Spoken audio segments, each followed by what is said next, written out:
You talking about see in a this? bronc I ride? didn't share that video with you. He catches this wet duck and he's got it by the legs and it's just flapping like crazy. And so we're stopped the van, we're laughing. Me and Jeremy just kind of looking around like, what are you gonna do with the duck now, England? You know, like I was like, I had no money left. Like I was buying the gas station fruit that you see right there at the counter that most people just don't know where it goes. It goes to those people that you bought other things at the.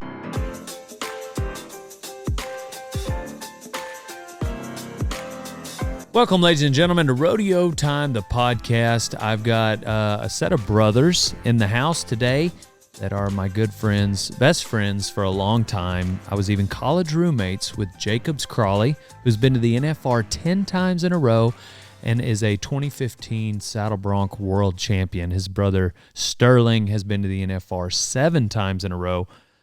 Jacob's had a career-changing, altering injury that we're going to talk about, an intense story.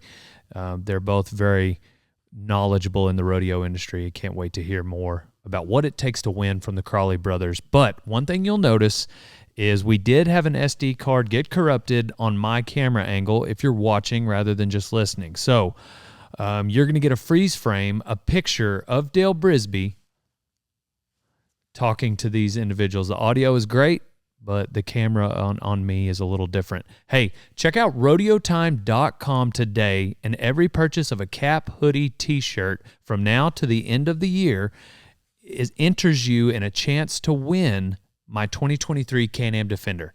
So go to rodeotime.com. It's got to be off of Rodeo Time, my website. Buy you a cap, buy a shirt, buy 7. That's entries into a drawing to win my Can-Am Defender. It's got AC, it's 4-door, it's 4-wheel drive, JL audio. So check it out on rodeotime.com. Now on to this wonderful conversation that I have with these two lovely gentlemen. Pow, pow. Welcome to the Rodeo Time podcast. Rodeo's finest and guest. We've got today in the house, Crawley, Sterling Crawley. And I thought about naming the podcast that. At one time, would that have been Rodeo's finest? Rodeo's finest and guest. Little, but yeah.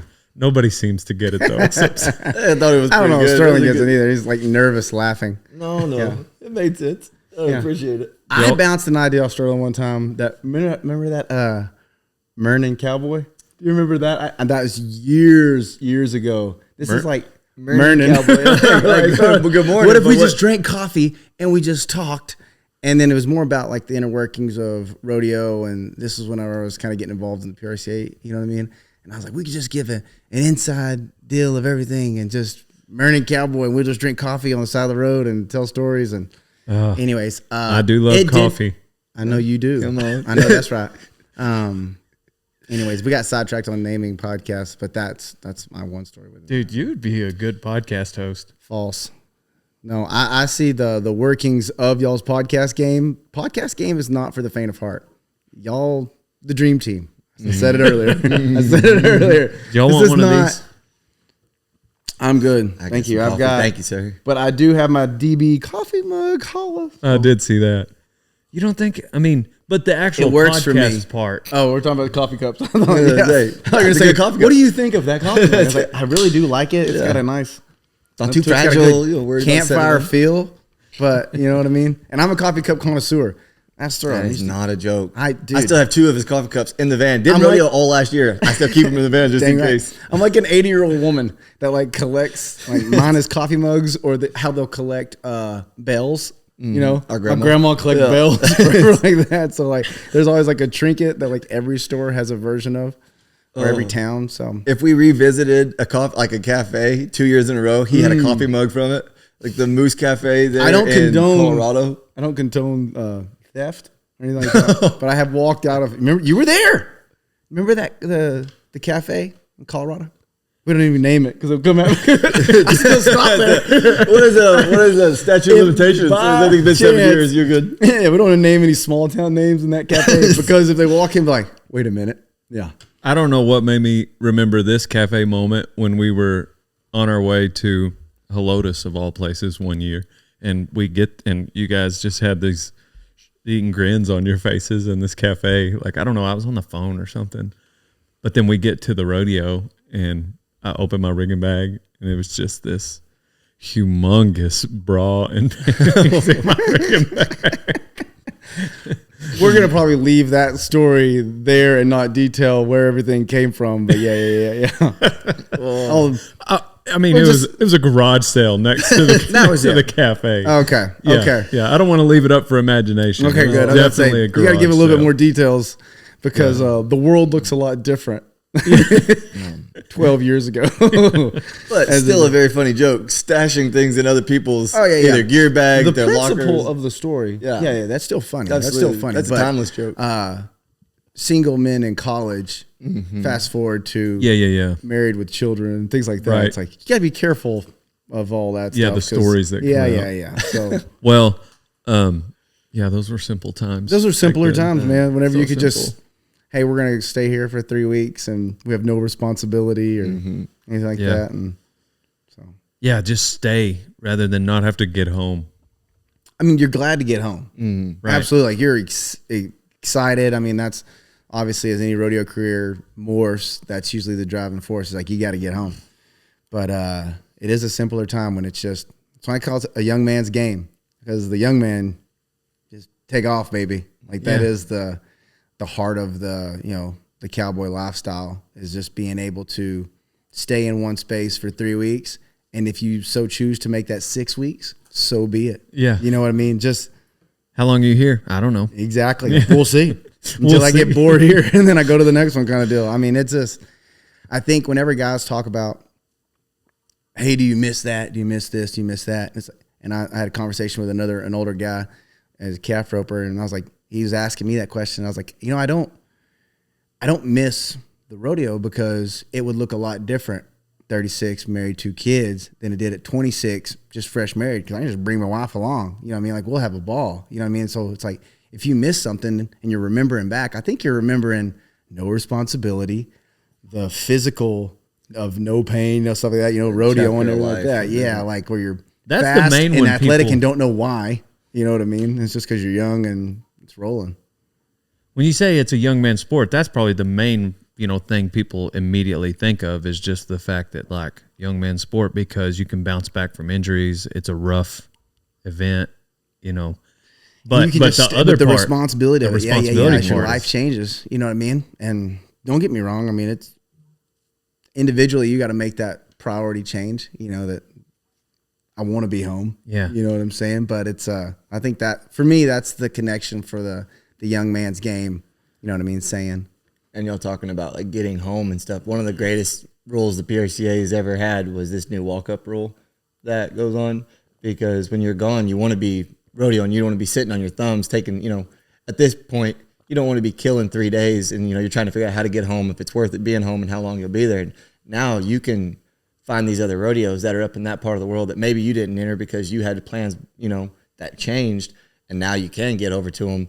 And it's just kind of made things a lot more convenient for that, late summer kind of time when everything's get a little spread out, and, the younger guys are going golfing for 4 days or going out on a fishing trip and this other deal and stuff, whenever you feel like you should be working while you're gone from home. Yeah, you don't want to be golfing.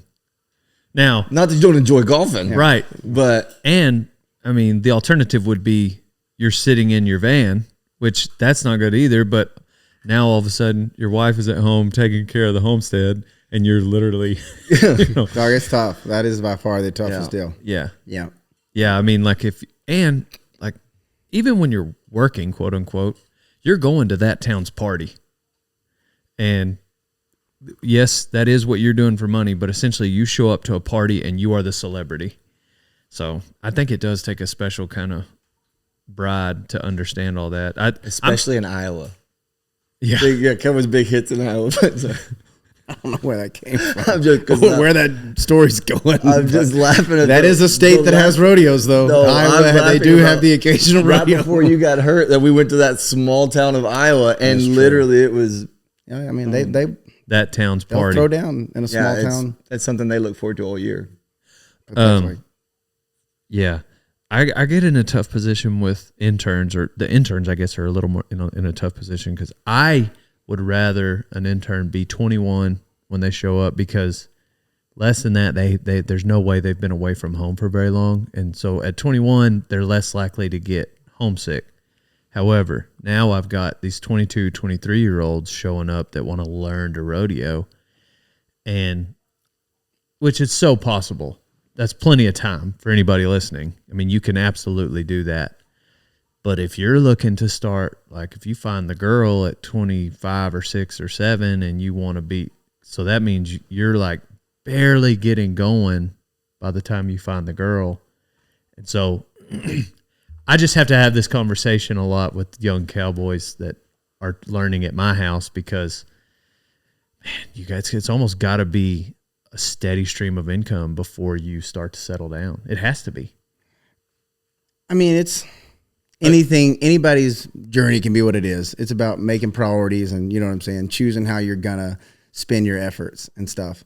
So, I mean, like, you can do it later. It's just going to be a little harder. That's it. You know what I mean? It's like, it is tougher. like, it's one of those things, like, you're going to have more to navigate through unless this is the case. And so I think that's the biggest thing to realize. But that's like anything. If you try and pick up anything later in life, you're probably going to have a little bit, you know what I mean? Yeah, that's true. Behind the 8 ball of it all. So, But you guys got started early.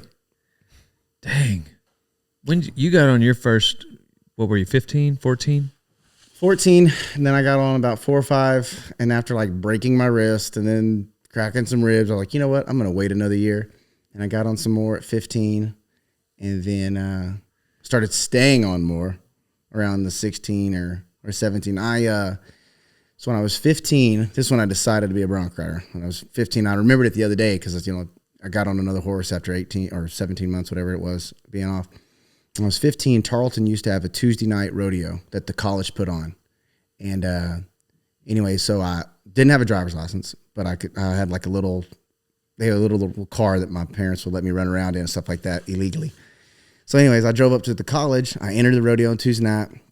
I went to the rodeo, and it was like a rodeo. I'd only been at that point high school rodeos. And this is like, you know, bucking horses and bulls and everything. This isn't pole bending and everything. I mean, I guess they might. I don't know if they have it in college. But anyways, it was a different environment. And I get like 3 jumped on this horse. Like I didn't ride him. I didn't win any money. But up into that point, I'd only roped calves and rode peewee bulls and stuff like that and getting into it. And like after getting on that horse at that open rodeo and like just feeling it for a few jumps, I was like, dude, I've got to ride bucking horses. Like this is the only thing I want to do. And so really from that Tuesday that the Tarleton had their buck out at the college rodeo, like I was like, I just want to ride broncs. So senior year, we sold my calf horse and you know, I got on bulls for like that one time that I told you about. It was like that quarter life crisis. Just to remind me that, ooh, you cannot do this. And well, you can do it. no, I don't know about that, but yeah. And I talk about a young man's game, and then so I remember that the other day, and as I was going through it, because I was like, you know, if this is the last horse I get on, it's kind of funny that like it all started getting on at Tarleton at 15. And if at 36, you know what I mean, everything hurts or something like that, then this will be the last go of it. And so, anyways, it was a lot. It was like, it was uber emotional. I don't know how it got so emotional so quick. Oh my gosh. But I mean, you can imagine, my entire life, the longest I'd been, it was like 3 weeks maybe without getting on bucking horses since I was 16. Because you never got hurt. Never got hurt and then never took breaks. You know what I mean? Like, because in Texas, there's rodeos every weekend. So, I want to talk about your beginning, but we can talk about that too. That was another. I want to come back to that, but we keep bouncing around this thing that I do want to talk about, which is, so Jacobs goes to 10 NFRs in a row, 2015 world champion. Your first NFR was in 2011. Yeah, you were there. Yeah, I could that was under the radar. I've DV told, right I've there, told, flying low, but still there. Yeah, on that back. I think I could maybe challenge you in some Jacobs Crawley bronc riding career trivia.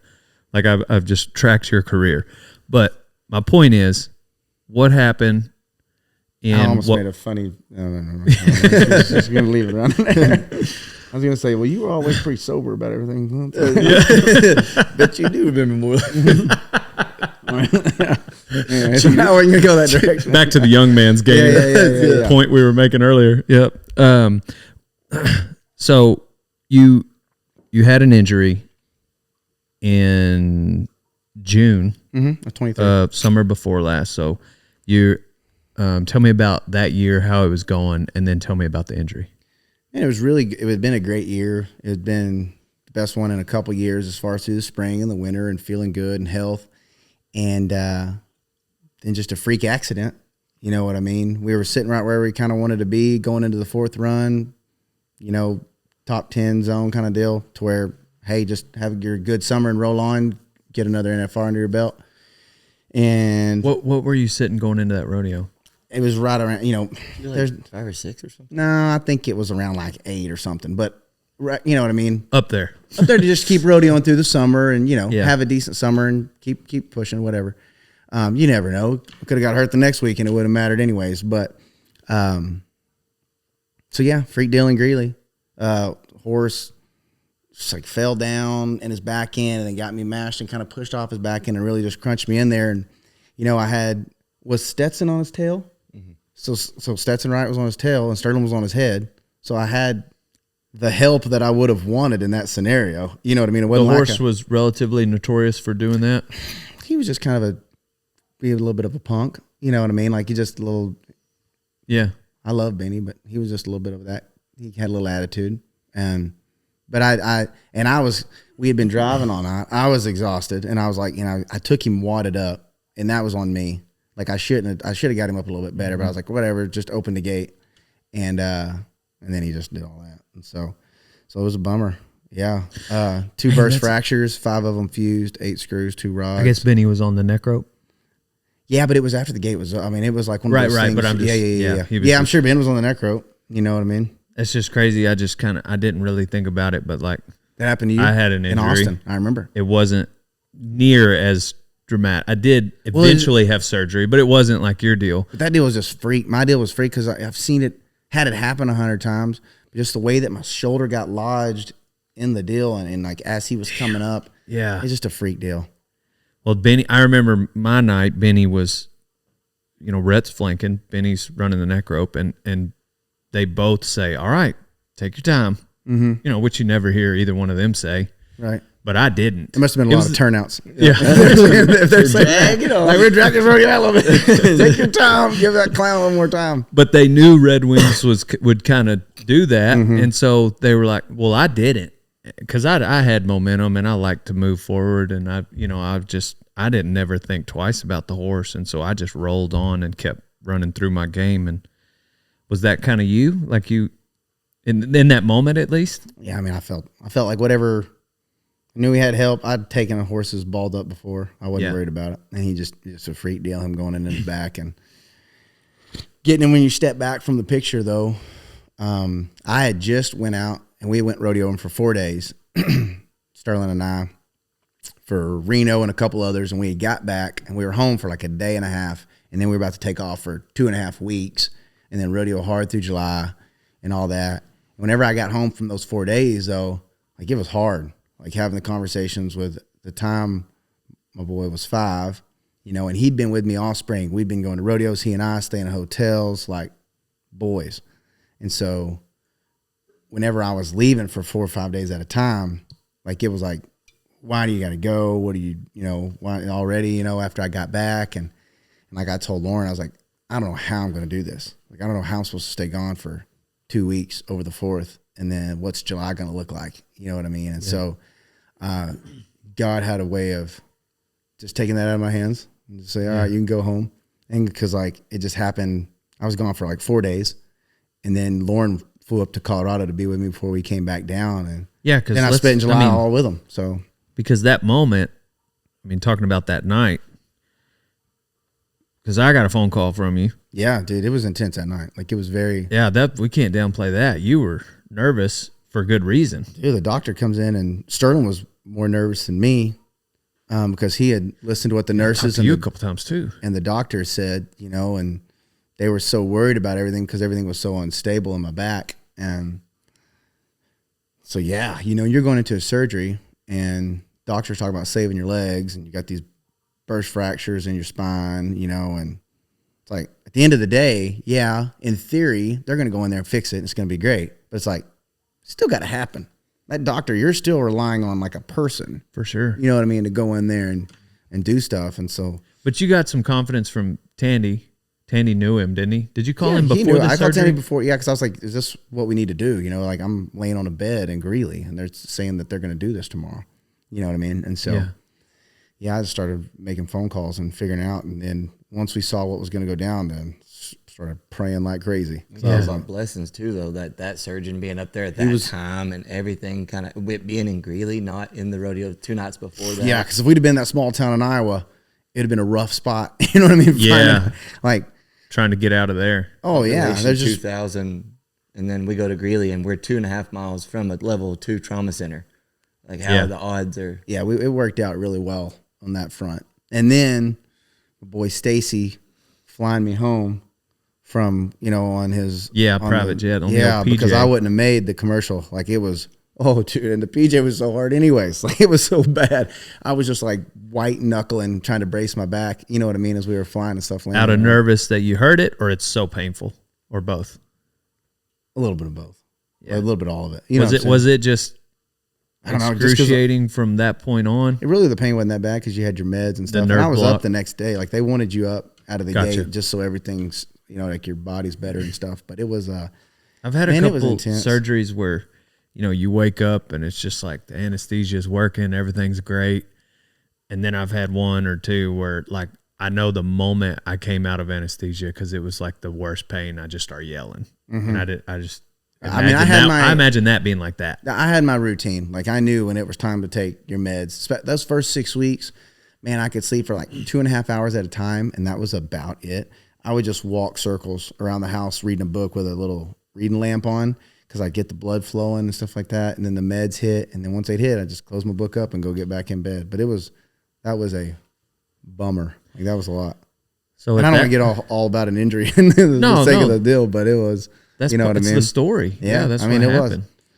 Because during that time, because of what the doctors are telling you, it's pretty certain you're not going to ride broncs ever again. It had never, dude. So just to be clear, that was 17 months ago. 16 months and 2 weeks ago, or 16 months and 2 weeks after that, which would be 2 weeks ago. A dramatic way of saying 2 weeks ago. I was convinced I was never, ever complete at peace. I'm never getting on the bucking horse again. Don't have any desire. I had worked through that. March this last year, I got to feeling good. I was helping out at the college, working with the Charleston boys and bucking horses, and I was like, okay, I'm ready to get on. And just playing catch in the backyard, I felt something in my back, like be a sharp pain, and I was like, ooh, if I can't play catch in the backyard, I can't be climbing on bucking horses. So I just wrote it off that I'll never get on a bucking horse again. And then, at the Stephenville Rodeo, first off, went to all perfs, was watching a bunch of Pete Good hopping dudes out there. And, I've been in the gym. Everything feels really good, riding saddle horses around here. And I was talking to a cowboy preacher. I don't want to name drop everybody, but like, it was a cowboy preacher that sometimes anyways, but everything was different. Everything was very different in talking to him after Stephenville. And I just watched 3 perfs of Stephenville, and he started name dropping some guys that I've looked up to my entire career, and like Sean Davis. And he was talking about Sean Davis had a bad injury and this, that, and the other, and was told he was never going to ride again, barely could walk again. And then he came back riding, and then Sean was like my man. Like, and people may have different opinions of Sean. I don't know him as well as some that have been around his entire life, but from what I do know, man alive, he's my guy. And maybe because I have similarities. He's a shorter man. He's involved. He won.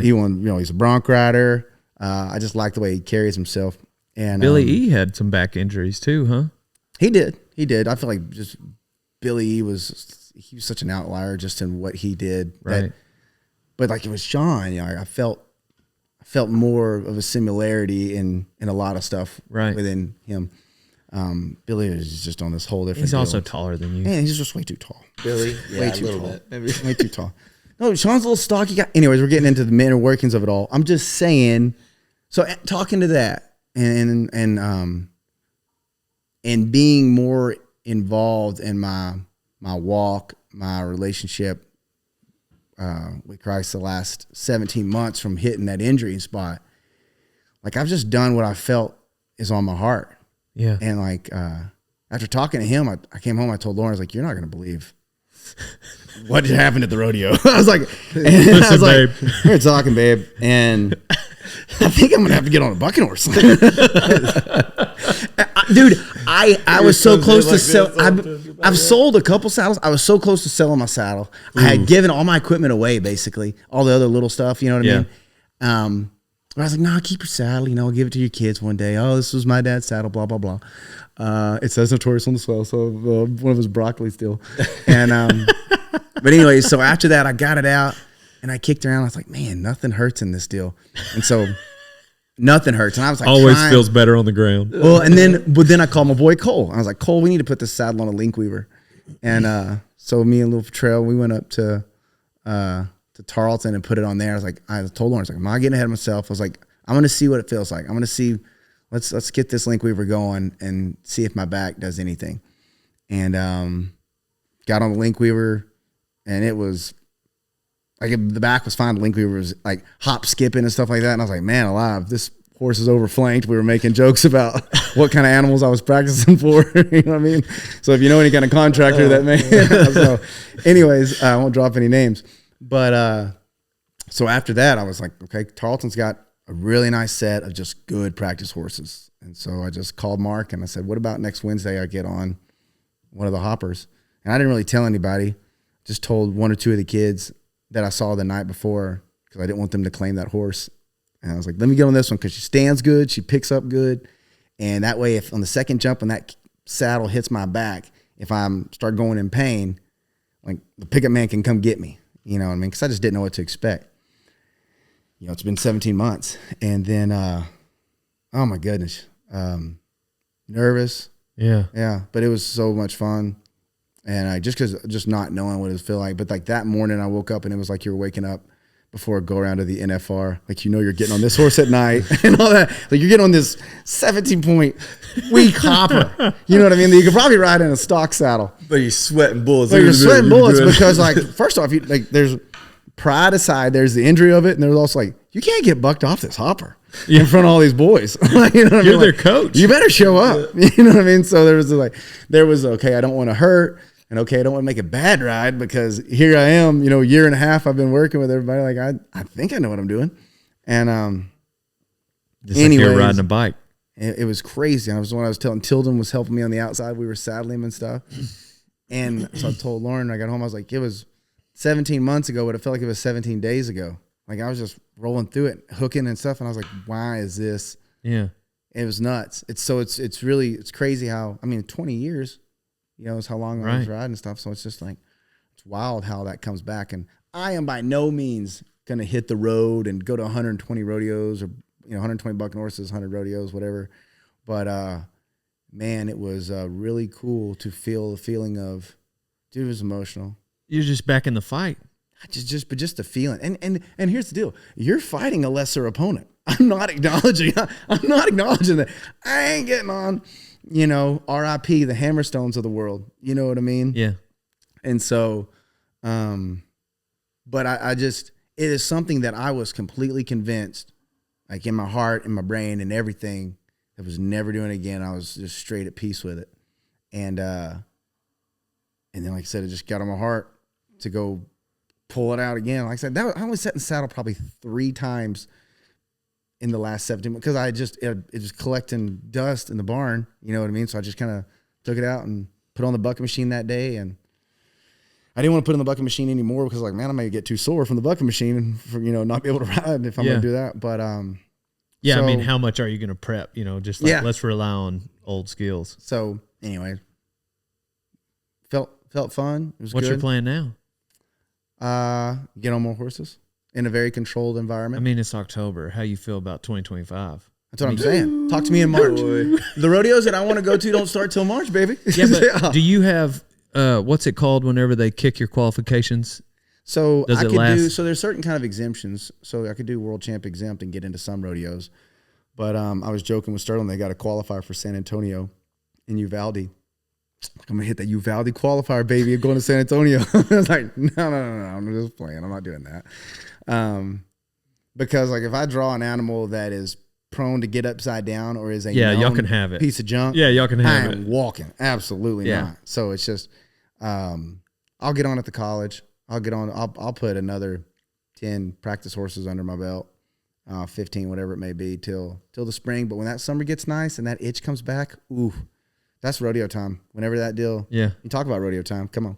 The other day, whenever Jacob said he was getting back on, he made a comment I guess the night before, and I told a couple of them boys there at the circuit finals, like, you think Jake will ever get back on? It's like, I don't think he's ever going to go rodeoing again. Not go put your name in the hat all summer. It's like, but I bet he'll wear out this circuit pretty good.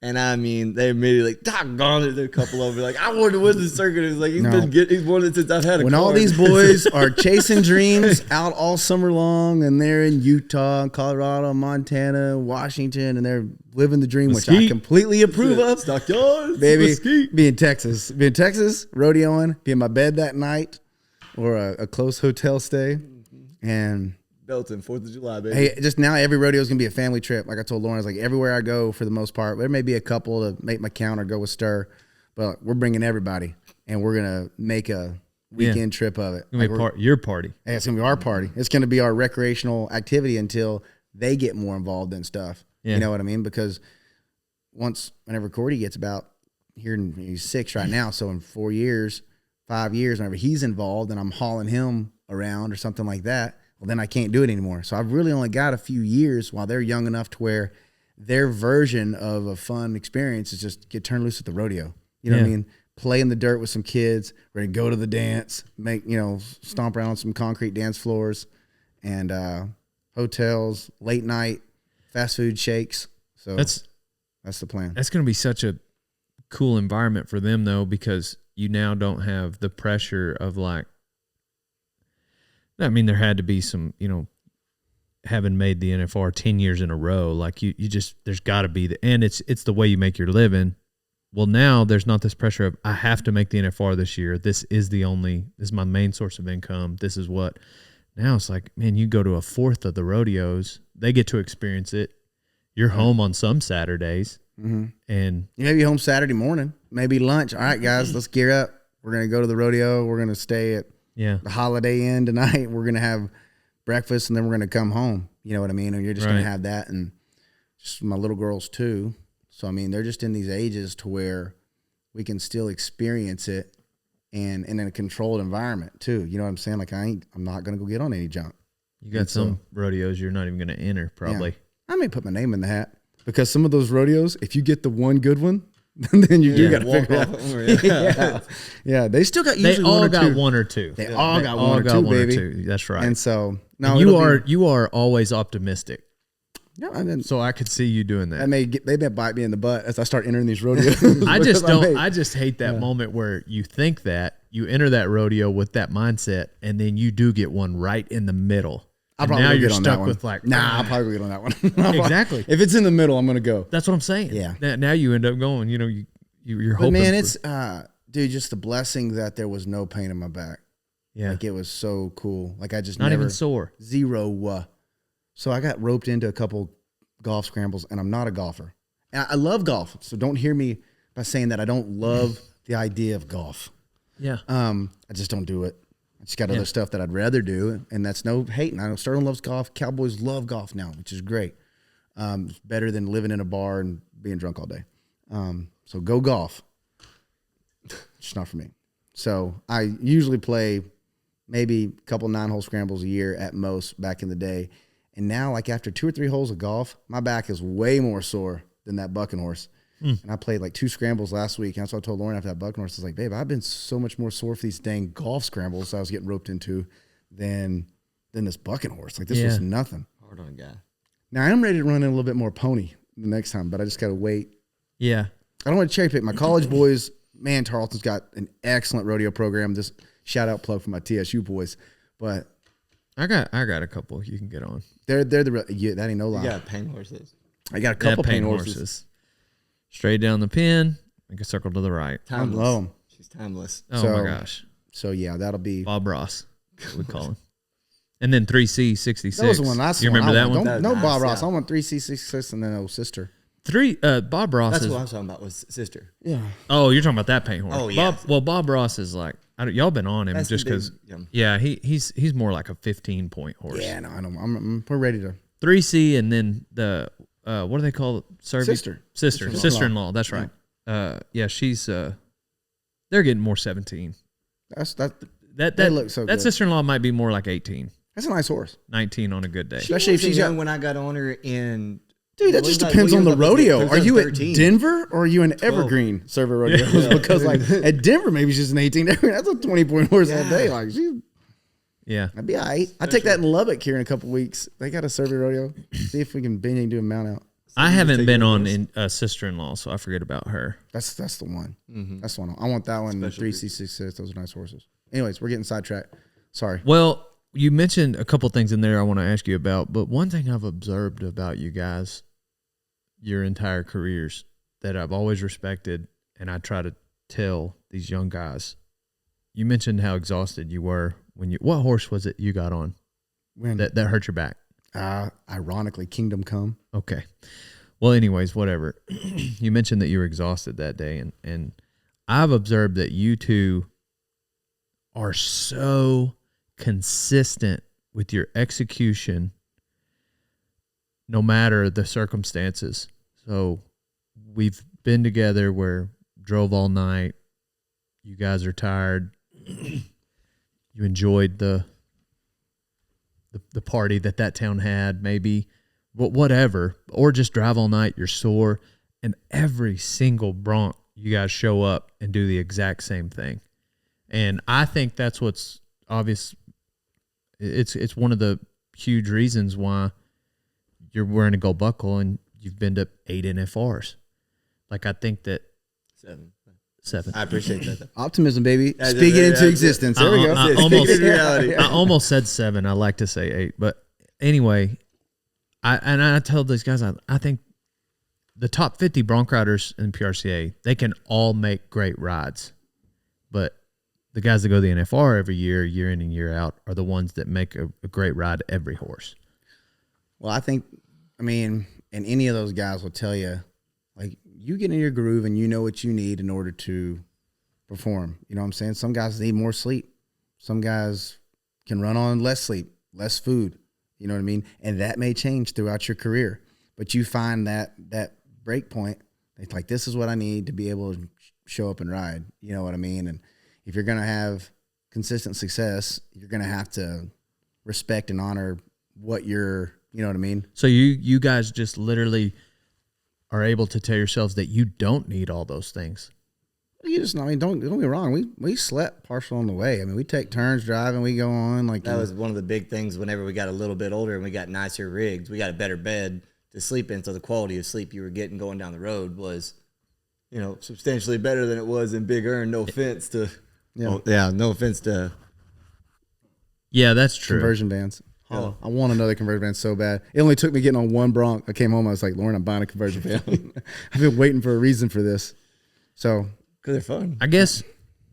So tell me about what you tell yourself in the moments before the ride. Like, how does that, and I know that's a cliche question that every rodeo cowboy gets asked, but being up close and personal to y'all's career, it's got to be different for you guys than everyone else. I think when you get on the number of head of horses that we did, those guys do, you know what you need to tell yourself. And it's usually not a whole lot. You know what I mean? It's like 1 or 2 things that you're going to focus on this ride. And it may change depending on where you're at, in that space. What are you struggling with? What's the one thing I'm going to try and work on this ride? And so from there, you don't want to think too much. So you don't want to have too much of a complicated process. You just want almost like he said, process, like a routine. You just got your routine and you're dealing. And like, once you're getting on that many animals a year for several years, it's just muscle memory. You know what I'm saying? And so you're just picking up 1 or 2 things, and then it's a grip it and rip it, mentality from that point. You guys just didn't seem to have the head games that some guys get into. I wish. I know you have your version of it. I just, you guys might shake your head. I don't know. Like I said, that may be a difference of, yeah. But compared to a lot of other guys in the sport, We are What is having this? we are having hell with Sterling's mic. Sterling. I don't understand why he has to feel like he has to touch it. He's trying to touch it. Do you want to touch it? No, man, and I tell those. I've never heard that before. Thank you. I would say it's more common in younger guys, but you see it in older guys too. But I notice it a lot with some of the boys that come through the Tarleton of it all, and not all of them, but it's just like, just have confidence in your ability, and then do it. You know what I mean? It's not going to be the end all if your saddle's a little this or a little that. I'm not saying don't pay attention to your equipment and stuff like that, but it's like, just do the fundamentals and send it. And it's like, if it happens for 10 horses in a row, 7, 8 horses in a row, okay, I'd maybe look at something's 78 horses in a row. You got 78 a lot of horses. If it happens for an entire season of rodeo, feel free to pivot. No, but it's the well, it felt like this on this horse, and so now I'm going to change it. You got to have a sample size. You know what I mean? You've got to you've got to have enough confidence in what you're doing to just keep trying. And now if you hit that wall, like I said, 10, 12 times in a row, okay, now I'm going to look at something that I'm doing because the horses have changed enough through that span that I've got an idea of what I need to work on. But it's not always you, and sometimes it's just rodeo, baby. Sometimes if that horse just drops in the back end and jumps forward, and you're like, why'd I miss that jump? It's like, dude, it's because that thing drug its butt in the middle of the ride and it jumped ahead of you. And don't worry, like sometimes there's just nothing you can do, and it is what it is. It's like a calf ducking in the calf roping. Sometimes it's rodeo, baby. That's exactly what Trevor said. You know, like he talked about in our podcast, like with basketball. That makes me seem way smarter if I said something that Trevor was also. The free throw line is the same every time. The weather in that gym is the same every time. The basketball is the same every time. Your opponent way changes, better said, which I could have seen him saying that. and your opponent changes, but other than, with rodeo, like it might be raining, might be a long score, short score. The calf, there's no telling what the calf's going to do. But same thing in bronc riding. And he's just like, sometimes you don't have an opportunity to win. Right. And I think that's the hardest thing to convey, that mentality, or to get that in some of the younger guys that want it so bad. They're ate up with it. You know what I mean? And then I'm like social media and things like that. Like, you're usually only seeing the good rides. It's like, man, that guy never misses a jump, or that guy never does that. It's like, dude, trust me, they miss plenty of jumps. They buck off sometimes. You know what I mean? Like, you just may not see it because it was unless you're watching Cowboy Channel. Right. It was some rodeo that wasn't on Cowboy Channel, or you just didn't see that perf. You know what I'm saying? And they didn't share that video. Dude, it's going to happen. Yeah. So just lift, set your feet, and take a breather. Not everybody can be Dale Brisby. There you go. That's it. That can only be one. That's a blessing and within itself. Yeah. So I got some more serious questions. There'd be a lot more cameras rolling if that was the case. But yeah, so many questions. Well, speaking of that, let me just, dude, what's up with bronc riding these days? There are so many new bronc riders, are there not? Mm-hmm. Is that not crazy? Like over the last few years compared to, like, say 10, 12 years ago?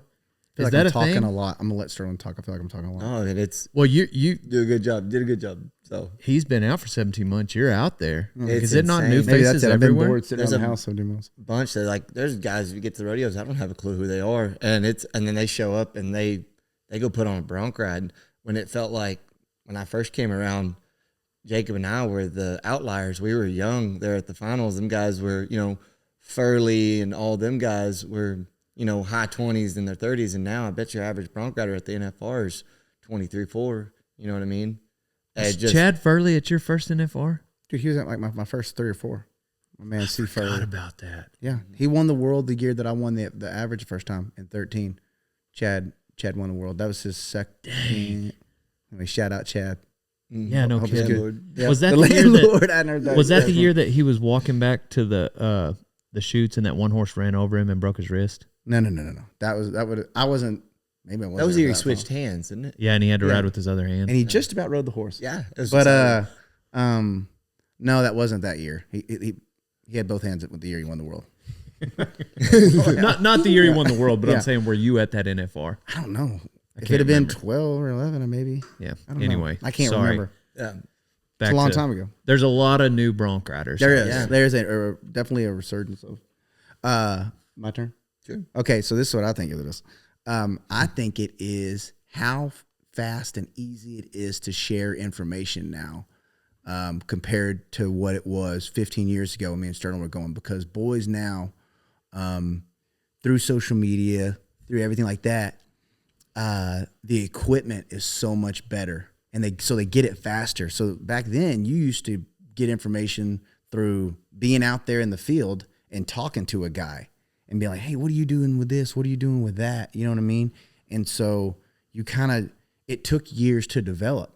Whereas now, man, if you want information, you got the spot that you can go get the information.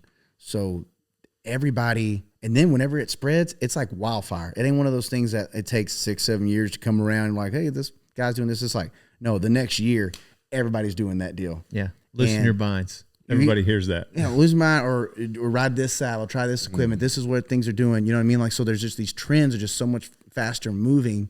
And then the young guys have always had youth, athleticism, focus, all those things. But then also within the same time, the rodeo athlete has taken on so much of a front now, whereas in the days of old, there was only a couple guys that worked out and the rest would be hanging out, drinking beer, just casually kicking it kind of thing. Whereas now the boys are working out, and now they're working out at a younger age. And so if they're doing all that, if they're taking advantage of that, along with the equipment and stuff, it just, whenever you might have had 2 or 3 back in the day, you got 19 or 20, you know what I mean, of those same boys. And there's also a lot of money to be made. So instead of it just being this casual thing that they do, it's like, man, I'm going to focus on this and I'm going to commit to it like it's my job. And it's just really cool to see. And it's, but I think it is a one of the big factors of the youth. Is the same thing happening in the bareback? I think it's 100. I mean, yeah, probably. But I think to where that it is a little bit of the youth, because like, golly, that's a physical game right there. Shout out Tilden. He's still going strong. Yeah, he is. Talked to him yesterday. The dinosaurs. Yeah. He was, He not necessarily Chad Burley's, but he was definitely going. I bet he went to some rodeos with Chad. oh, Tilden? yeah, Oh, he my was totally. gosh. I promise you, like, that would have been in his heyday, because Tilden made Tilden his would have first been finals. rodeoing with Billy and all He that. made it, yeah, because he made his finals early. He went on that rodeo game early. What but are you seeing more bareback riders? Yeah, and it's wild because again, people like you have no idea who they are, and then they show up and just thump on them. Annihilate. Not just hoppers, like some of these big scary man eaters. They and a lot of times they're with an older guy, and especially the ones that have done this as a career and stuff like that, and they all of a sudden show up with some 19-year-old. You kind of watch that 19-year-old because there's a reason he's in the rig with them. Like they saw enough potential to help him going down the road, getting them, showing them how to go rodeo. And these kids don't let down most of the time. Like it's pretty wild because But even you didn't see it, just a lot of these young guys that would thump on them big, heavy freaking yanking horses and stuff like that. You saw Casey and all these older guys that were doing it, and Richie and them guys that like those big horses and stuff. But like, look at Rocker, look at Jasic, look at I can't even remember his Keenan. Yeah, Keenan. I thought everybody knew that one. I'm gonna say, But, well, I mean, if you name names, But yeah, and it's just they keep showing up, and well, it's just like so in the rough stock, and I can't speak anything to bull riding because all I did was put a rope on those things. I never did much of the riding portion. But the bareback and the broncs, you're only controlling your body weight, so everything is body weight and counter movements and balance and stuff like that. Why wouldn't a 21-year-old that focuses on the fitness of it all? I mean, think about like that. You're coming into that peak of what you can be athletically within that. You know what I mean? And so like those little dudes are just straight running athletes. Like got youth on their side, the focus through the training part of it. And so then you're just running horses under them. And so it's just, it makes sense that if you focus sooner in life, whenever time is right there where you want it to be, you know what I mean? And you've got enough experience to have the right equipment, the form, everything like that. It's like, you're going to excel. There's no reason to think that, if you can stay healthy, that you can roll on. I mean, look at Saunier. we played baseball, uber fit dude.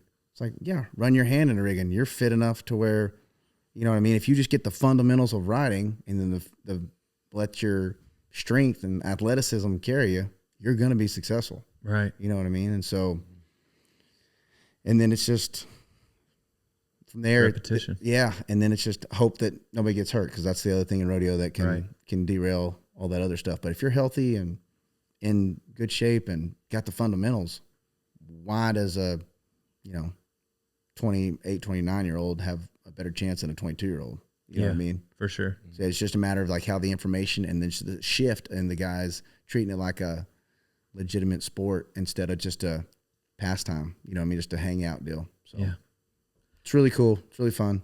Did you go down the road any this year with some other guys? No, Yeah. I didn't. Oh, Yeah. okay. Who'd you jump in with? Isaac Diaz, Shorty Garrett, and Brady Hill. Nice. Yeah, good company. Yeah. Did you have any more prank moments or fun times like that with those guys, or was it more low key than your brother? Pretty low key. Took advantage of the chances we got. Most were funny, but probably not politically correct to say on camera. But it was probably one of my favorite. Shorty got hurt early on. He was kind of in and out, and Brady was kind of working and stuff. So it was Isaac and I in the rig for a lot of it. And my favorite game from day to day was just to see how many times I could get Isaac to blush or react a certain way, which at first was a lot more difficult, but it was a pretty good game. It was self-amusing. More or less than I did used to when you play that game with me? Different topics, but very similar amount. But yeah, his was where I could, again, younger in life and stuff, had a different humor on something. So I knew what kind of buttons to push on you to get a certain reaction. I don't make those jokes as often anymore. I'm about to say, that's a whole different deal. Yeah. The more play on words and trying to take advantage of the moment to embarrass them maybe in front of just somebody else, especially someone like, say, I don't know, the fruits and vegetable people at the California border check and stuff like that. Or, anytime a police officer or somebody of, that station, it was always a good opportunity because he's very quiet. For him to be uncomfortable. Yeah, because he's very quiet, very polite. And I would just, turn on a little bit extra hillbilly. And that brought a pretty good reaction. Yeah, that's funny. When you talk about pranks and youth, I told you about the time that they threw the duck in with Sterling. Oh, my gosh. No. So we were in Estes Park, and we had a rodeo van, and like so many of the conversion vans, it had a bed built in the back, plywood bed, mattress on top. Throw your riggings underneath. Right. Or if you're Sterling, sleep with your head underneath to take the sun away. So he would sleep on the ground. The sun had come up and there was no air conditioning. I was finding shade. And anybody that's hung out in a Colorado mountain town in the summer knows, like, it is so much stinking fun. And so after Estes Park, and we were young men, like I can't remember, was that the night that I played guitar? Anyways, we all hung out. And anyway, so we used to have an Australian rodeoed with us, Cody Anglin. My man Anglin went back over and stuff. He's still getting on a couple too. But Anglin was what you would think with an Australian. Like, this dude he's just the next gear.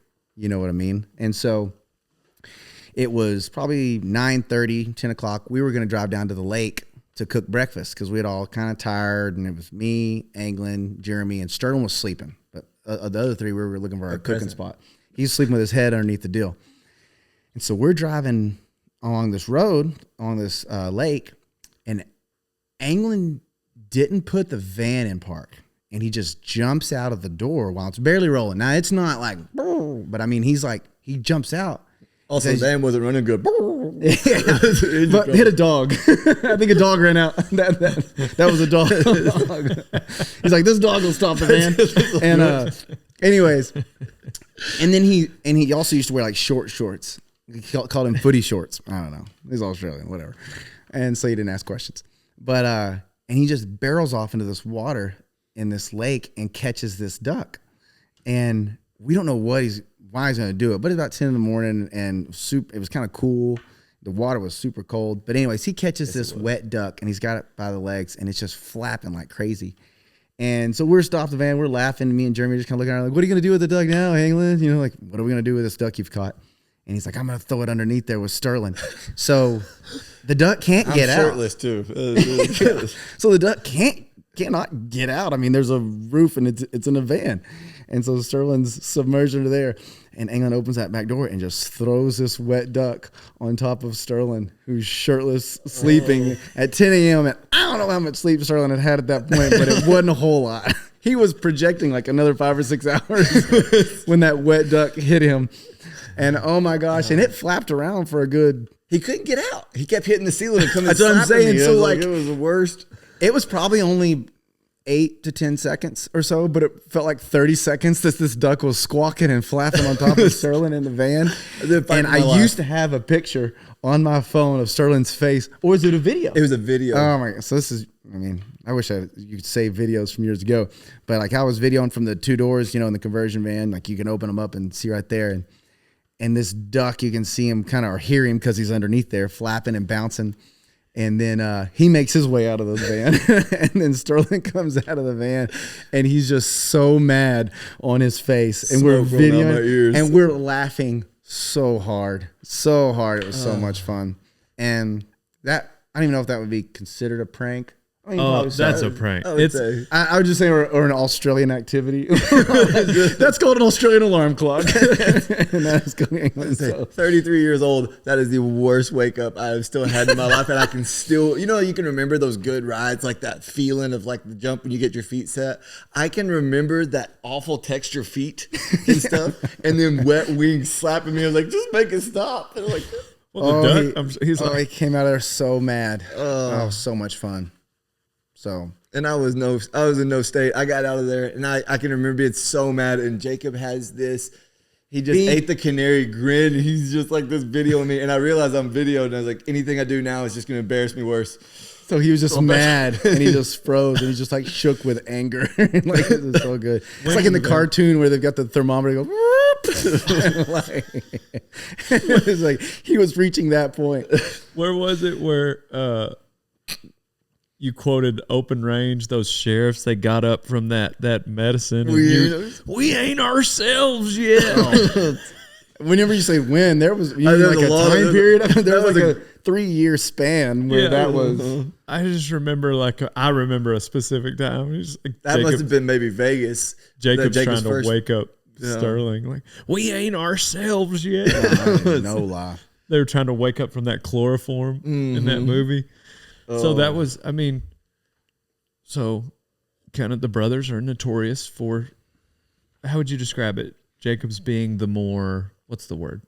I mean, probably responsible. Probably the word. Like, I don't want to make it like that, but like very much so. Not so much anymore. At the time, it was definitely in the early stages of rodeo. He grew up. He matured a lot faster than I did.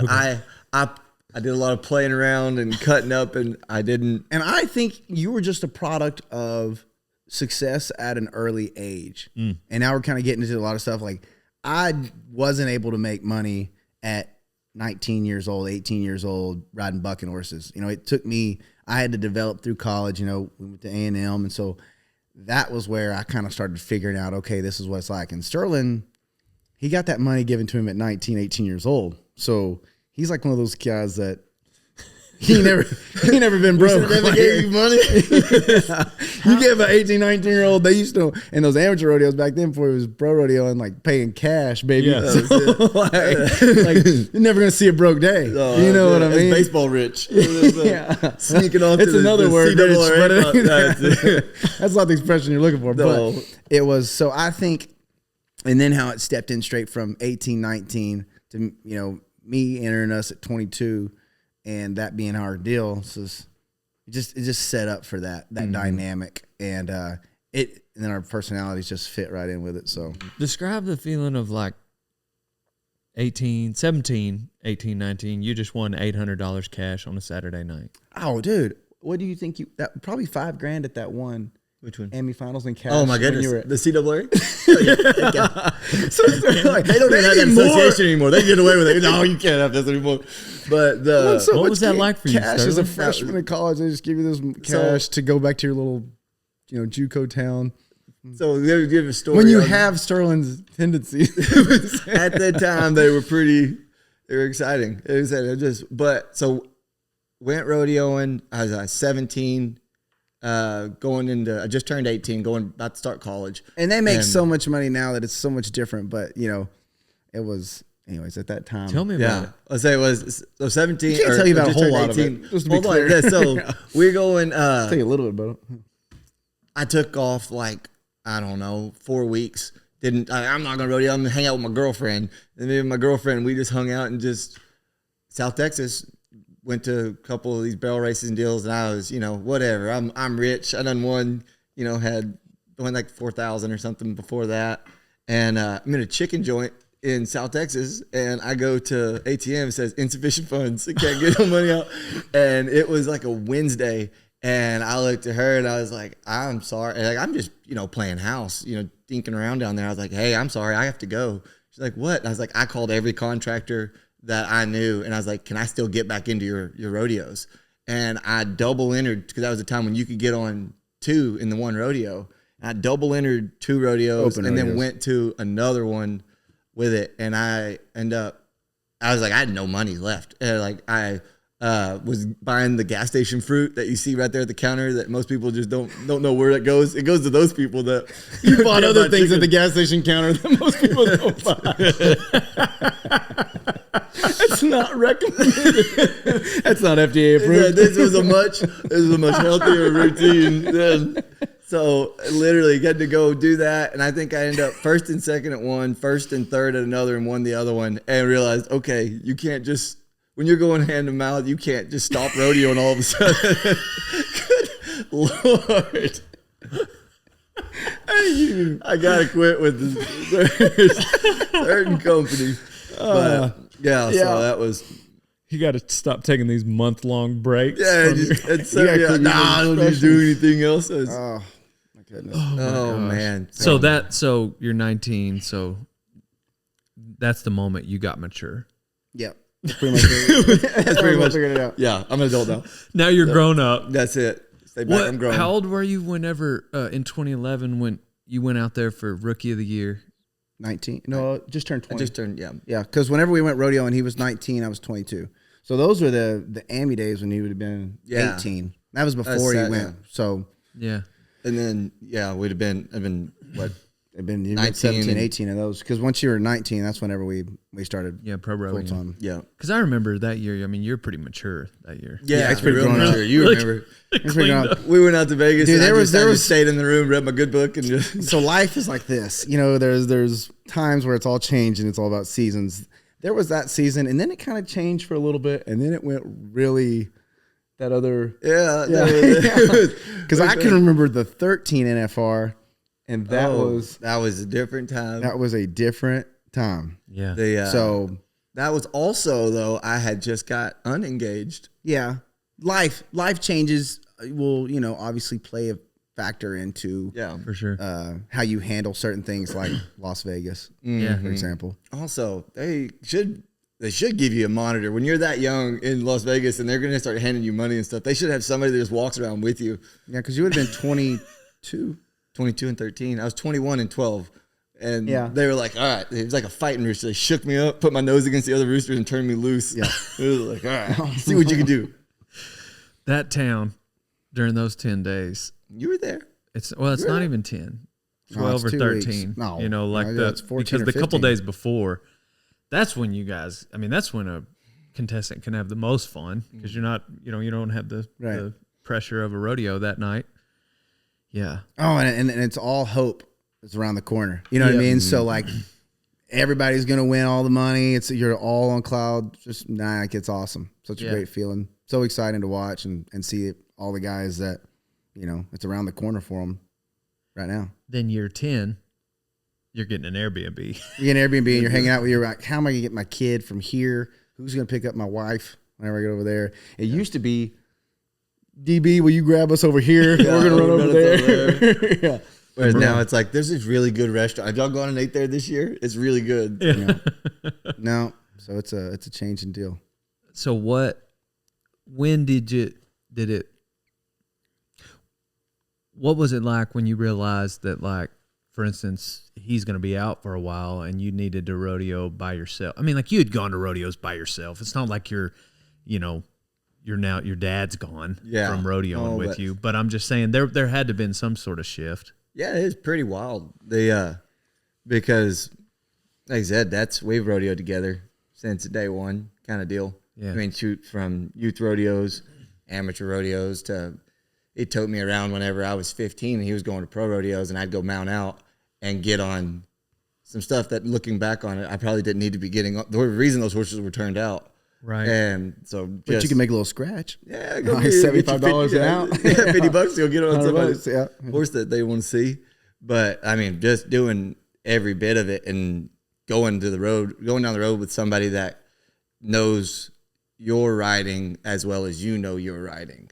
Mm-hmm. And it you got to talk guys off the cliff a lot. What's that? So you got to talk guys off the cliff a lot. Yeah. Like it's so easy. You know what I'm saying? Because you're in your head and that small image that you see, but obviously somebody that is just observing it, they have a more broad picture of it and they can give you a rational reason. It's not just, I don't know how to ride bucking horses anymore, but like they can obviously tell you, this is the flaw and go ahead. It's like anything though. It's your position or anything like that is so based on who you spend your time around. Your traveling partner, your traveling group, it's so important that the dynamic is healthy, because if it's not, as soon as the bumps come, like it has the potential to derail you and, you know what I mean, set you back, because you got to have fun if you're going to be winning, in my opinion. And there's so many different ways to do it. Kudos to anybody that's got their approach and has been successful within it. But I know for us,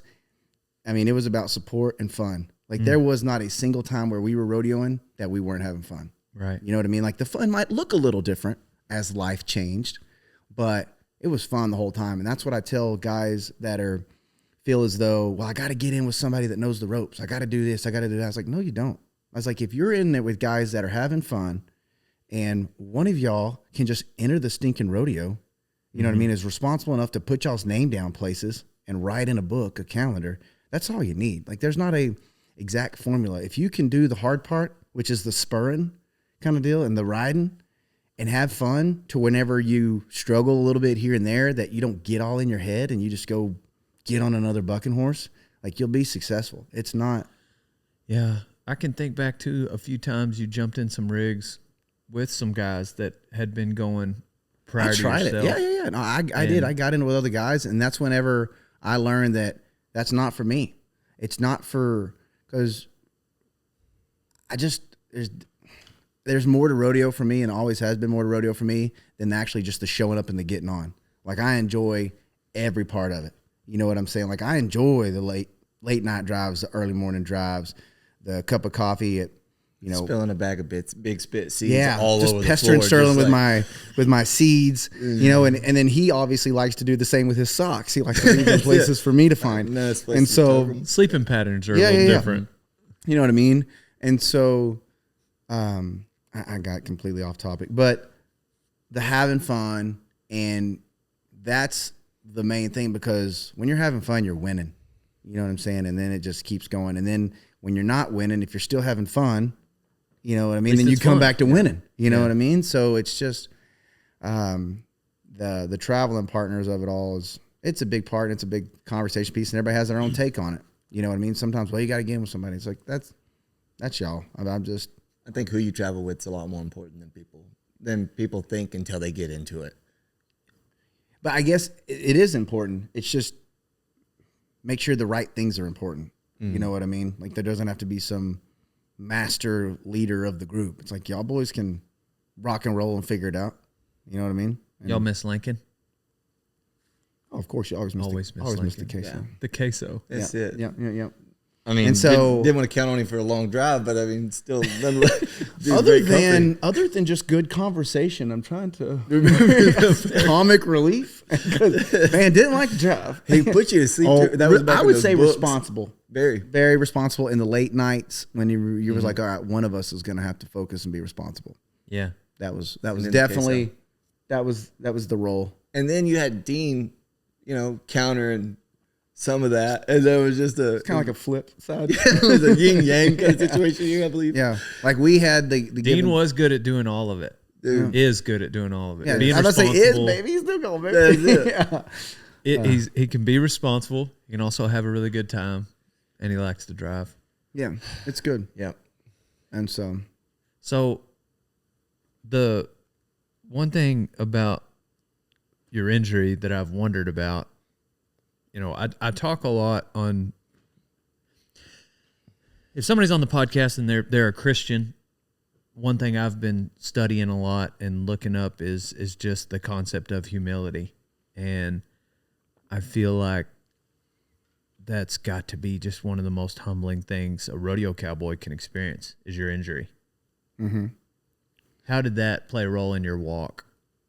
Man, I think that no matter what you're doing, no matter if it's a job, if it's a bronc rider, you know, any kind of sport, anything like that, that on the bad days, you know what I mean? Like whenever you don't have an answer for what's going to get you out of it, it's more of a surrendering. Mm-hmm. And so if you want to tie that to humility, it is that. For sure. You're humble in the sense of you're not in control.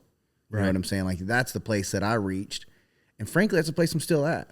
You know, I'm not, if it were to be put on my heart to like, you cannot do this. You know what I mean? I won't do it. You know what I mean? And it's having peace with that, surrendering and knowing that none of us are in control. We're just here for the ride. You know what I mean? And we're put on here to disciple, tell our story, share our testimony, things like that. But at the end of the day, we're not in control. So have fun, relax. Don't be anxious. Just rock and roll. But it's just with that surrendering is the humility. You know what I mean? Like Dependence. It's 100% dependence, and realizing that, man, I could get in that truck, go drive down the road, just going to work today and get hit, you know what I mean, and be done right there. Like, it doesn't matter how hard I squeeze the wheel, you know what I mean? That other car can come. Like, I'm not in control. Yeah. So, just in everything you do, you know, in my opinion, pray, ask for guidance, and what's on your heart. If it's spirit led, don't be afraid of it. Right. You know, That's a good way to put it. So that's just kind of where I'm looking at it. Cause we're getting sidetracked on this injury deal again, but I've had, you know, conversations for my mom, for example, she's concerned. I'm like, Mom, like this wasn't a thing that I did the next day. Like I talked about it with my wife. I talked about why I felt like I needed to do it and what I felt was put on my heart. And then I did it, you know what I mean? And then through that, nothing hurt. So it's like, if you surrender and you believe that you serve such a big God, why put a lid on what can be done? You know what I mean? So it's just don't live out of fear. You're not in control anyways. So just go do the deal. Also in the injury world, And we're getting sidetracked again. well, it's not like you came back 17 weeks later. Right. You know what I mean? Like I tried and I tried in March. I was ready to get it. I was about to enter Waxahachie. It was coming up. I was about to get on at the school and start entering, and I had a feeling, and I was like, it's not ready. You know what I mean? And that's why this last time, I just didn't have a feeling. And so there you go. How has his injury, like, has it made you think differently about rodeo, Sterling? No. I was going to say, I hope not. In a sense, no. It made me a little more outspoken when I think I see something that take action. And if you can, doesn't matter who it is, what event it is, if there's something that I think looks like something could go south, I'll get in the way and try to do what I can. Whereas before, I'm not worried about stepping on some toes. You mean to tell me you knew that was going to happen? No, but like I said, I wasn't looking for it as much then. And I'd be lying if I said it's not something that I look for now at every rodeo I go to. Mm-hmm. And I see something like that, like there's just take every precaution to try to give the best chance you can to the pilot, you know, take care of the animals also, but making sure that the guys get out of the chute smooth. I can't do anything about them getting off. I can't do anything else about the other stuff, but we talked about all these young guys and stuff like that. They come in, they're hungry, they want to do good, and they follow instructions. And sometimes the people that are given those instructions are thinking more about something else than the safety of that guy getting out of the chute and getting back to the buck and shoots in the same health that he's in. And before I would kind of bite my tongue, and because 9 times out of 10, 99 times out of 100, nothing's going to happen. But that 100th time, if there was something you could have done or could have maybe mentioned or done something, that's probably been the most I would say dramatic thing. Yeah, I would say the last 5 or 6 years of my career, I just quit caring about that side of it. Like I would take them balled up. If I could feel. Well, yeah, and I took my vest off. Just a sign of my just not caring. I was like, it's be fine. Not that would have helped anything. No, not in that particular one. But just the nonchalantness of whatever, if he's balled up, this, that, and the other. And so now, talking about me riding forward, with my stuff, and I am going to make sure that I'm not taking any. It's a fine because it's such, and it is, and so it's like if you take them a little bit leaning here and there, it's that one thing. But it's like if you got a gut feeling like you need to get something up, I have a new perspective after. Like I said, just for years, I just hadn't cared. I was like, whatever, just open the gate, he'll be fine. You know what I mean? So crazy, the similarities. I haven't noticed this prior to today, but just when I was a kid, I grew up watching Moon of the Desperados. I'm sure you guys have seen it. And there's this one moment where this bareback rider in Calgary gets really mashed, and then the horse turns and then has a pretty miserable trip. But when this bareback rider gets mashed, and his leg's against the chute in the back, he still reaches up and just nails him and gets his mark out, where obviously he'd have gotten a free roll and the mark out rule would have been waived, but he still just nails him. And growing up, getting on bucking horses, I loved that mentality. And so I began in my bronc riding to really, it's not like I wanted to get mashed, but I really felt like it was a good first punch to start the fight. And so when that did happen to me, I didn't get my mark out. I got a free roll. But I guess I had this, they were even Benny Butler, who's usually hurrying people, was just all right, take your time on this one. And I was like, no, let's go. And that was my mentality. And then it bit me in the butt. But I guess the fine line I was talking about would be for instance, some of these bull riders like JB who ride a bull without a helmet. And to the public, it's it's so or a bronc without a vest. To the public, it's just well, that's obvious. You should do that. Well, yeah, but there's this cowboy side of things where we're already doing something dangerous. And to do this, you have to have this, you got to have a little bit of carefreeness to take a fight to a bucking horse for 8, 10, and same thing with the bull. But it's such a fine line to walk. It is. And it's different for everybody, and everybody's got a different approach to it. And I don't think because we're all going to have to live with our choices individually, I don't think there's a right or wrong. You know what I mean? It's just, it is what it is as from an individual standpoint, and different people have different reactions to different stuff. And that's where another reason why I decided to get on is we were talking about riding these horses and stuff like that through the arenas and pastures and stuff. It's anything you do horseback, there's a level of risk. That horse could step in a hole, break its leg, and put me down right there. You know what I'm saying? You hear these tragic stuff sometimes that happens. For sure. You know what I mean? And it's back to now we're talking about the surrendering and the humility. We're not in control. You're not in control. It don't matter. Man, this horse is so sure-footed. It's this, it's that. It's never had the thing. You just never know. I mean, I remember Sterling was coming out of the arena as a 6 or 7-year-old on a barrel horse at a little indoor, rodeo that we were at, the youth rodeo. And this sucker's coming down the alley, and then she just goes to her side right there. I'm talking full speed run, goes and just shoots him off. And she had a heart attack right there in the alley, coming out, boom, dead right there. It's how do you plan for that? How do you plan that? And thank God you kicked off that way. And it's just, what have happened if you wouldn't got out of your stirrups? Oh, dude, Sterling got smoked and Brian. Dude, that was so spooky. That was scary because of also how crazy everything worked, how big of a blessing my stirrups came off. That's what I'm saying. What happened? Your stirrups came off? Dude, you got knocked out. I hope you're enjoying this episode of Rodeo Time. I know I am, as I drink a ranch fuel. Use code DALE on ranchfuel.com for 15% off. Like I say, a big thank you to our other sponsors that are bringing you this podcast. American Hat, Rock and Roll Denim, Mountain Ops Supplements, Total Feeds, and Can-Am Side-by-Sides. Don't forget to enter to win Dale Brisby's personal Can-Am. All you got to do is buy a shirt, cap, Whatever you want off of rodeotime.com. Now back to the Crawley brothers. You talking about see in a this- bronc I ride? didn't share that video with you. This was No. it was so nasty. I didn't put it on the internet because I watched it pretty about bleak. the third time. It grossed me out. Yeah, Oh, sensitive is this content. when you hurt your back? No, this is when I took my Then I head haven't to the seen the concrete video. wall. Dude, it's pretty gnar. I haven't seen the video. It's pretty I'll gnar. show it to you here after this deal. But anyways, horse flipped into What the concrete wall and hit his He head. jumped and sunfished, and just so happened the wall was close enough that on the way down, my head hit the wall. And Brian, they got Yeah, those, yeah. and so, anyways, so he's asleep while in the saddle, and then once that horse gets its feet and gets up to go off, and just thank God he kicked his pedals. Both feet just slipped out. I I was kicked his pedals. unconscious. Thank God his pedals came off. He That didn't was kick it. nothing. Yeah, there it was was- no movement of the leg. It was bad. Yeah. Dang. Yeah, That's so I got that scary. phone call, and Dean shared that. Like, anyways, because I was here at the house, it was a spring, and Dino was with him, but that's what I'm saying. Like, it's just no matter what we're doing. Yeah. You know what? Man, I went on a podcast with Marcus Luttrell, and we just had this moment where I could tell he respected. I told him about the knocker balls.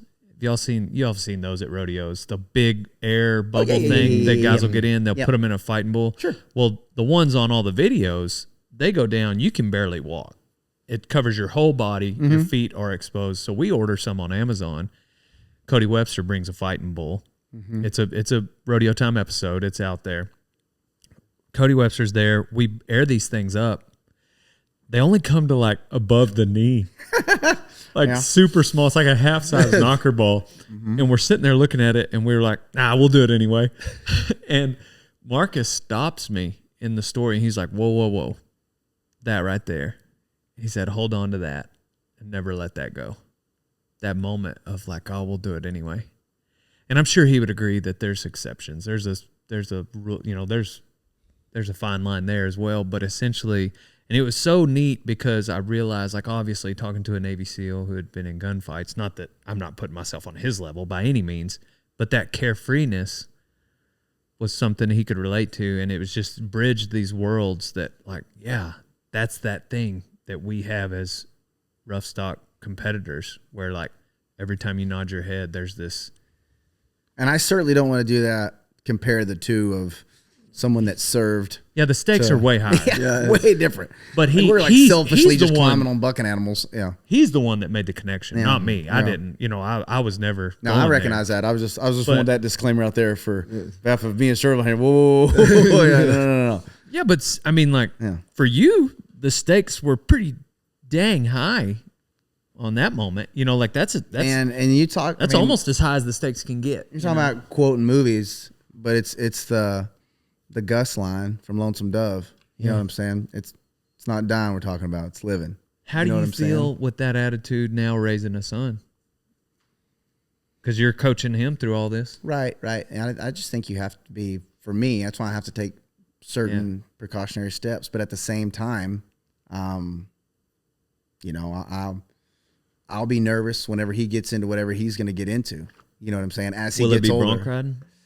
if he chooses saddle bronc, But I'm just saying, is it looking like he's going? He's he interested? thinks he. I mean, he's if- 5, yeah, 6 years six. old. So it's like who knows? But I mean, he rides horses, and as everything, I don't know some of these horses could do, and like you prepare them, you step them up at the right speed. You know what I mean? But at the same time, you're nervous because it is what it is, man.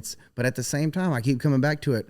I'm not in control. He's not in control. I don't want him to live a life of sheltered out of fear. I don't want him to go at it and be brave and whatever he wants to do, whatever I see that fulfillment in him to where he can tap into it, because you'll see pride, you know what I'm saying, in a kid whenever they're like proud of something they did, and it's a different look. It's not, it's just like this acceptance. Like I've seen him have that in around like his uncle, or like even like y'all, like men, when he's around men and he can share something that he's done or some little buckle or whatever it may be. And it's just like, I want that. So whatever he finds, whatever that thing is that he finds, like I want it, and I'll support him full speed within it. And inherently, a lot of the fun stuff is dangerous. Mm-hmm. Like it's gonna be, there's gonna be stuff. Yeah, that's true. You know what I mean? And so it's gonna get hard to navigate. What does that look like whenever they're 13, 15, 16, and the stakes get a little bit higher and it's a little bit riskier?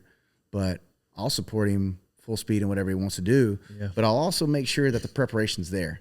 Like we ain't just doing something no matter what it is, part-time. Like whatever we do, we're going to commit. We're going to put in whatever efforts need to be made. So we've done everything on our end. Just like with me getting on further, I'm going to know what I'm getting on. I'm going to take the steps in the shoot. I'm going to have my vest on. I'm going to do all these other things. No matter what he does, I'm going to make sure that we're ready for the fight. For sure. Whatever the fight may be. But it's now we're getting to the parenting side of things. That's Yeah. tough. And the same with my daughter. I love my daughter. She's going to want to ride horses. She's going to want to go fast. It's going to make me nervous. You know what I'm saying?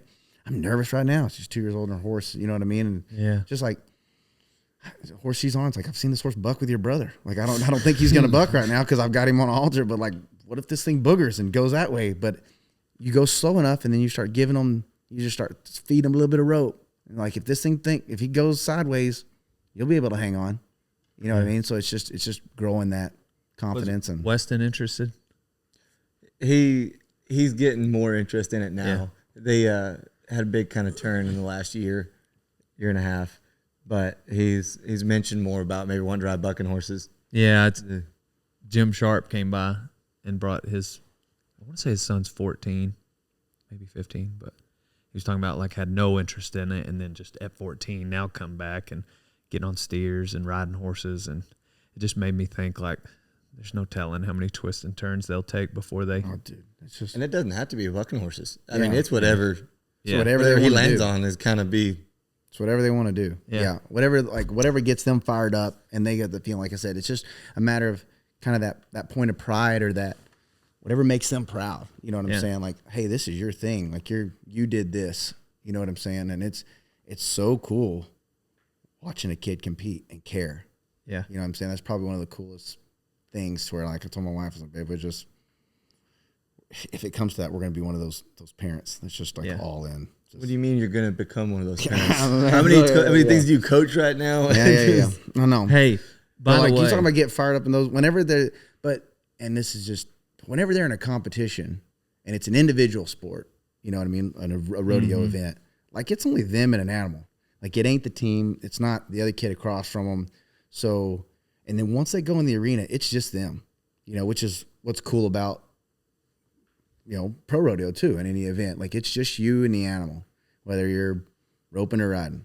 So it's just seeing that in kids, it's different too, because you're like these little grown-ups. Like, dude, I didn't, obviously they're little kids, but it's still really cool.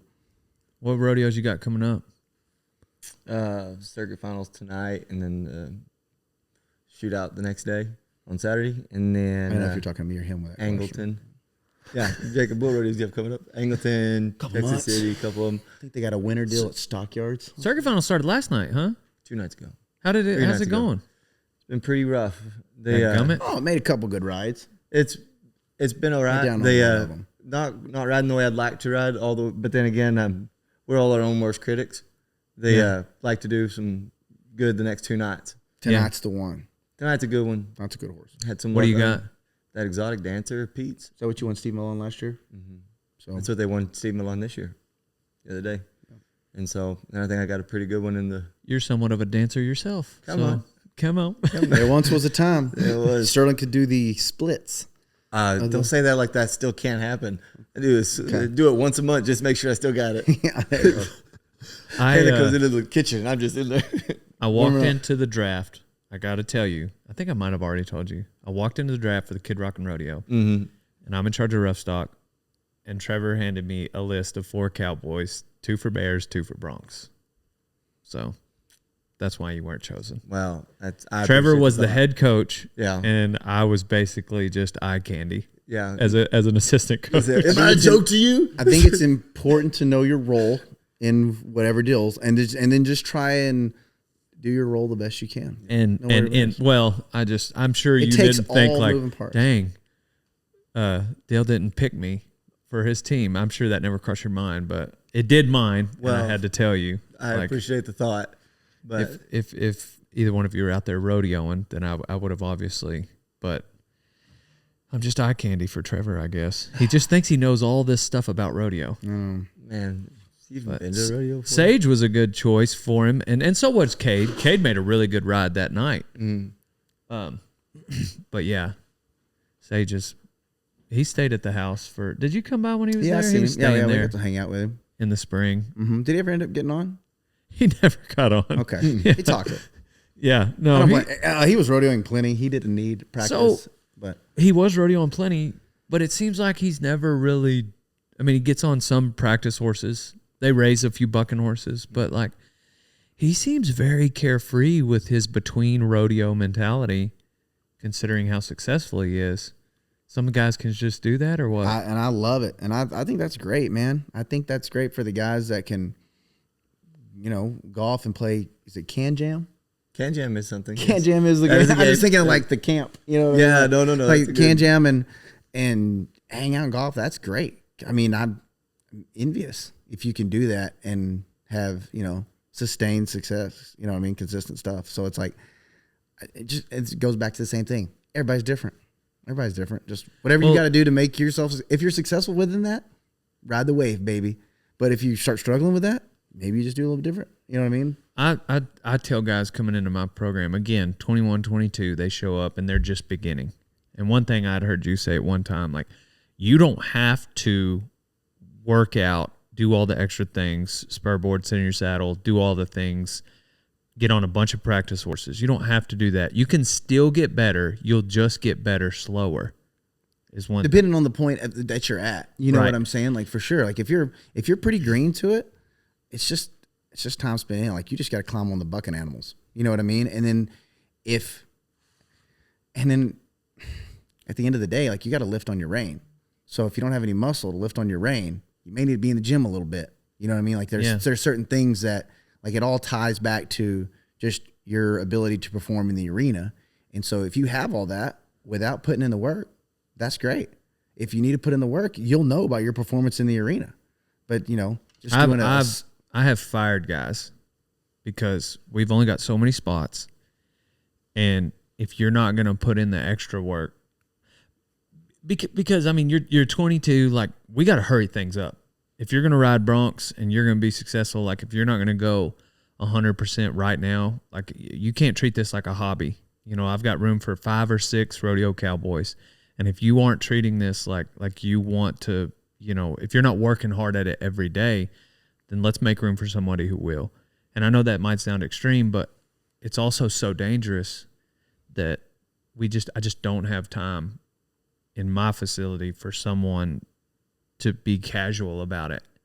But that's what I've told people, these guys, it's just like, you can still get better going at that pace. It's just going to take you longer. right. And well, and it's one of those things like if you were to get somebody in and they were just stomping them, you know what I'm saying? Just spurring everything up. And Jay you're like, Stout. yeah. Yeah, I'm not going to be quite as strict on him. Yeah. Well, that's what I'm he's got saying. a system. That's just what I'm saying. Like it's just one of those deals to where not everybody's got to do it. But if you're not getting the results you want, you're gonna have to change something. Mm-hmm. You know what I mean? So it's just one of those deals. Yeah. How is your you still get on a bunch of practice horses, Star? Oh yeah, when I can. They again, the rodeoing as long as we have last year and stuff seems like something old flares up and kind of count your heads as you get on, make sure they're the ones that count, get on rodeos and stuff. But I still come to the college and get on with Jacob and them to kind of sharpen things up. And Everybody does. yeah, My gosh, it looks like it's a- hard to not We've go got over there when you see the practice horses. And So many saddles set up. It's look like we could put on a slack saddle bronc How ride. many bronc riders are you We had guys? 15 saddles there, I think, last week. That's awesome. And They're like- all enrolled? Like they're all No, that's the other thing. No, some of them are coming, but we've got, Mark and Dylan, they do a really good job with the practice horses that we have. Like it's just like And it's from top to bottom. I mean, it's the Yeah, shoots, it's the shoot help, the and it's pickup men, the 5 horses. minutes from my house. It is right across 108 over there. Yeah, baby. Yeah, so it's it's really cool. It's really Yeah. cool to see. And then like I said, and that's in every event. I only see the rough stock, but I know our time of it over there has to be good too. But it's cool. Sweet. Well, thank you guys for coming on the talk show, Rodeo's Finest and Guests. I like it. I love having Rodeo Cowboys, but I knew that, I don't know. I quote you guys enough. It's good to revisit these conversations because now at least the guys in my circles will, put a face to all the quotes that I have from y'all. But we've had a lot of fun times, the three of us, fun times. Yeah. over the last decade plus. I was gonna say, dude. You and I were college roommates in 2011. Yeah. That was the year. Yeah. And then would have been getting on Snook though. Before that, Yeah, year and a half before that. 08, 09. Well, no, was it 09 that you showed up at A&M? Yeah, maybe so. Something Maybe like January of 9 because Yeah. it was a mid semester deal, and it was definitely that. It was January of 9. Yeah. But State Street. Y'all lived on State Streets over there. Georgia. You and A lied. Yeah, That was, yeah. it was a different time. That was even a different time than all the other times we've talked about. Yeah, Like- that is a whole. That's a whole nother. We got a lot of different eras.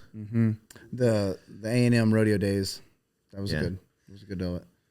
And the Sankey school from the way back. Yeah, that was 14, 15, 15. years old. So that was 21 years ago, 22 years ago. I don't know why he came home from that school. He had like a knee wrap on and everything, got busted up. Dude. He was talking about bronc riding. I was like, yeah, I'm 12 or 13. I was like, yeah. Yep, that's all I needed to hear. Let's do this. Like, this is. It took a few years from there, but yeah. It was, Yeah. What? Yeah. No, that's cool, man. It's good to revisit. I've been wanting to have you guys back and just talk about some old stories. So I appreciate the mentality, and not that I believe in luck, but good luck to y'all going into 2025. Sounds like you both got some rodeos to go to. Thank you. Yep, I got my card bought.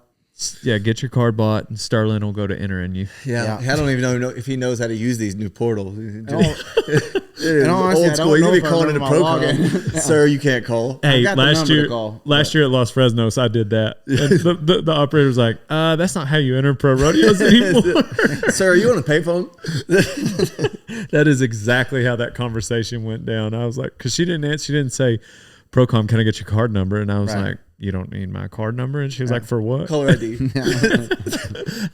She's like, "You got to enter online." I was like, "Yeah, no, I knew that." Did you go to Los Fresnos last year? Yeah, was that last year? Might have been 2 years ago. Time flies, man. Yeah, got on meat coma. Said of Meatloaf, Corco's. another good name. Coma's, yes, Corco horse. Meat Would have coma. been down there. Yep. Yeah. Do you need tacos while you're there? The hospitality Oh, tacos but of in Los course. Fresnos. I was 79. Come on. Come on. Yeah. Well, hey, if you need somebody to rodeo with, go down to Los Fresnos. Holla at your boy. You gotta come Well, right by Dale, here on the yeah. way south. Yeah, I'll do that. It's time for me We to should get enter back on. Saturday night, though. That thing is dirty loaded. Yeah. Don't Dude. tell anybody. He didn't mean it. Don't tell anybody. I'll just bleep out cards on. Close to the vest. I'll bleep out the Saturday part. And that one. Oh, shit. All right, cool. All right, Rodeo Time podcast. We're on to the next one. This episode 167. You guys don't forget to like and subscribe, comment below, and tell us all the things. Pow, pow, and on to the next one.